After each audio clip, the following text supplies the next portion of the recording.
How Humans Really See AI, 5 Archetypes Shaping the Future. Most conversations about AI focus on what the technology can do, but the more interesting question is what our reactions to AI reveal about us. Because the way we perceive AI isn't really about machines at all. It's about human psychology, identity, and readiness for change. Right now, humanity seems to fall into 5 distinct ways of relating to AI.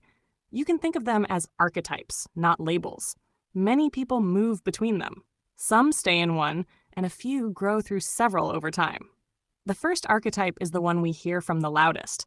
This is the person who sees AI as something to fear, a threat to jobs, a threat to humanity, a force that will replace meaning, creativity, or control.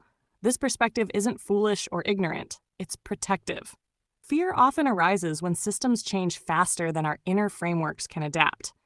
For this person, AI feels external, imposed, and uncontrollable. The nervous system tightens, the imagination jumps to worst-case scenarios, and underneath it all is a quiet question. What happens to me if the world no longer works the way I understand? Then there's the functional user.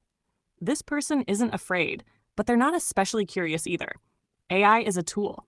It writes emails. It summarizes articles. It saves time. It's useful, efficient, and emotionally neutral.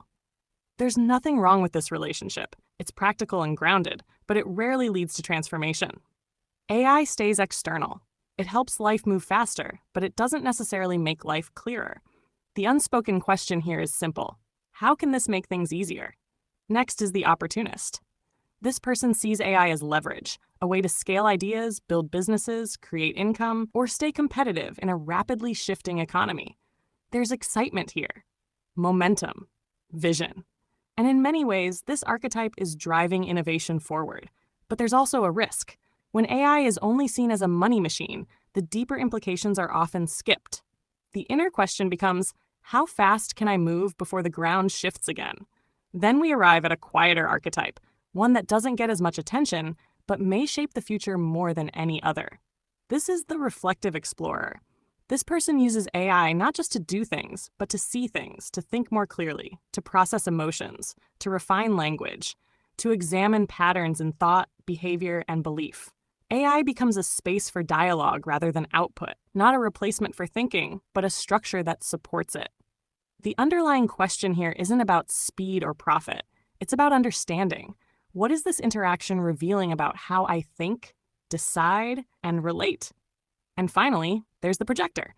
This is the person who attributes consciousness, divinity, or mystical authority to AI itself.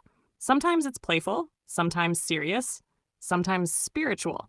This archetype often emerges when meaning feels scarce elsewhere. When traditional systems no longer provide coherence, projection fills the gap. The danger here isn't curiosity, it's confusion. When meaning is placed into the machine instead of cultivated within the human, clarity dissolves. The question beneath this archetype is ancient. Where does truth live now? What's important to understand is that none of these archetypes are wrong. They're developmental. They reflect where a person is in their relationship with change, uncertainty, power, and self-trust.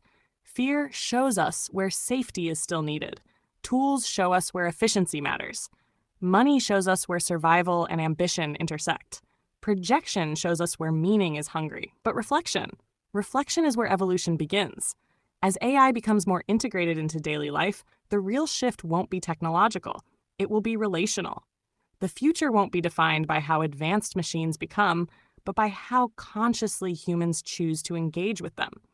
We don't need to fear AI. We don't need to worship it. And we don't need to merge with it to evolve.